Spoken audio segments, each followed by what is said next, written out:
Okay, welcome everyone. You know how sometimes you just want to cut through the noise and get straight to the good stuff, the real insight. Yeah, absolutely. That's what we aim for here. And today, we're diving into some really powerful ideas from the psychologist Angela Duckworth. Right. Angela Duckworth. She's become really well known for her work on, well, on grit. Exactly. Grit. It's this idea she has about what it really takes to stick with things in life, you know? hmm She defines it basically as this combination of passion and perseverance, specifically for your long-term goals. Right. Not just a flash in the pan, but sticking with it. So, our mission today, I guess, is to really unpack what Angela Duckworth means by grit and uh, why these ideas seem to hit home for so many people. Sounds good. So where do we start? That definition, maybe. Hmm.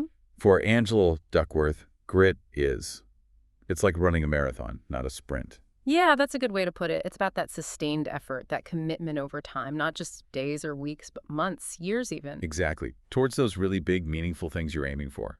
Okay, so let's dig into that a bit because, like, when you first hear grit, maybe you just think, okay, hard work.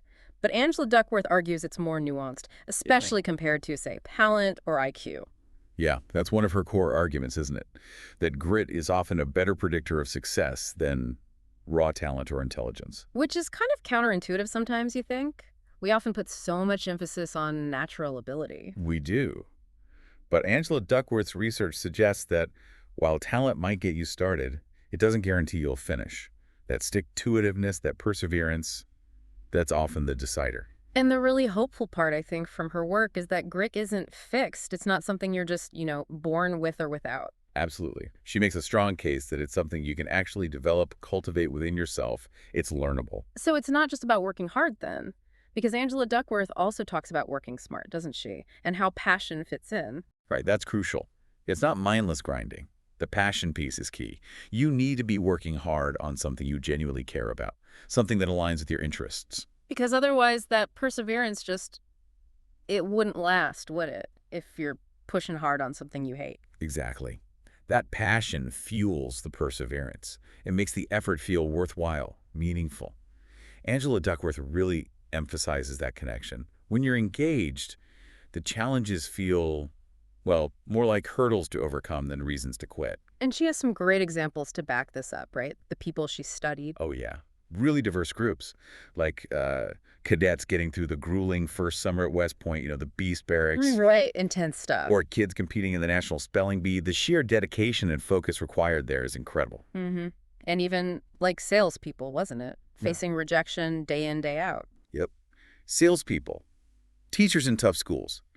What connects them, in Angela Duckworth's view, isn't necessarily the highest initial aptitude scores. It's that blend of passion for what they're doing and the sheer perseverance to keep going when it gets difficult. They just keep showing up, keep practicing, learning from setbacks. That's it. It's a powerful illustration across different walks of life. It really is. And, it makes you think about Angela Duckworth herself. She went from teaching to becoming this leading psychologist. That kind of career shift takes grit, too, presumably. Oh, have to imagine so, yeah. Her own journey kind of embodies the principles she studies, doesn't it? It wasn't just innate genius. It was likely driven by that deep interest and the persistence to follow through on her research questions. Okay, so if we agree grit can be developed, how do we actually do that? What are some of the strategies Angela Duckworth suggests? Well, one big one is about goals, setting specific and challenging goals. Right. Not vague wishes, but concrete targets. Exactly. Goals that stretch you a bit but aren't Mhm. impossible. They give you direction and kind of build that perseverance muscle as you work towards them. It's not about easy wins. And tied into that, surely, is how you deal with, well, failure. Because you will fail if you set challenging goals. hmm And that's another key piece. Angela Duckworth talks a lot about reframing failure, not as an endpoint, but as a learning opportunity. Just a chance to figure out what went wrong and try again differently. Which really connects to the whole growth mindset idea, doesn't it? Absolutely central. The belief that your abilities aren't fixed, that you can get better with effort and practice. If you have that mindset, failure isn't a verdict on your worth. It's just feedback. It tells you what you need to work on. That makes so much sense. If you think you're just not good at something, why bother trying after a setback? But if you think you can learn, Then failure becomes part of the learning process itself. It fuels you rather than stopping you. okay, what else? Angela Duckworth also mentions the environment, right? The people around you. Yes, definitely. She emphasizes the importance of a supportive environment. Think parents, teachers, mentors, coaches, even friends. How do they help foster grit? Well, through encouragement, obviously, but also by modeling gritty behavior themselves, providing constructive feedback, and just creating a culture where effort and resilience are valued.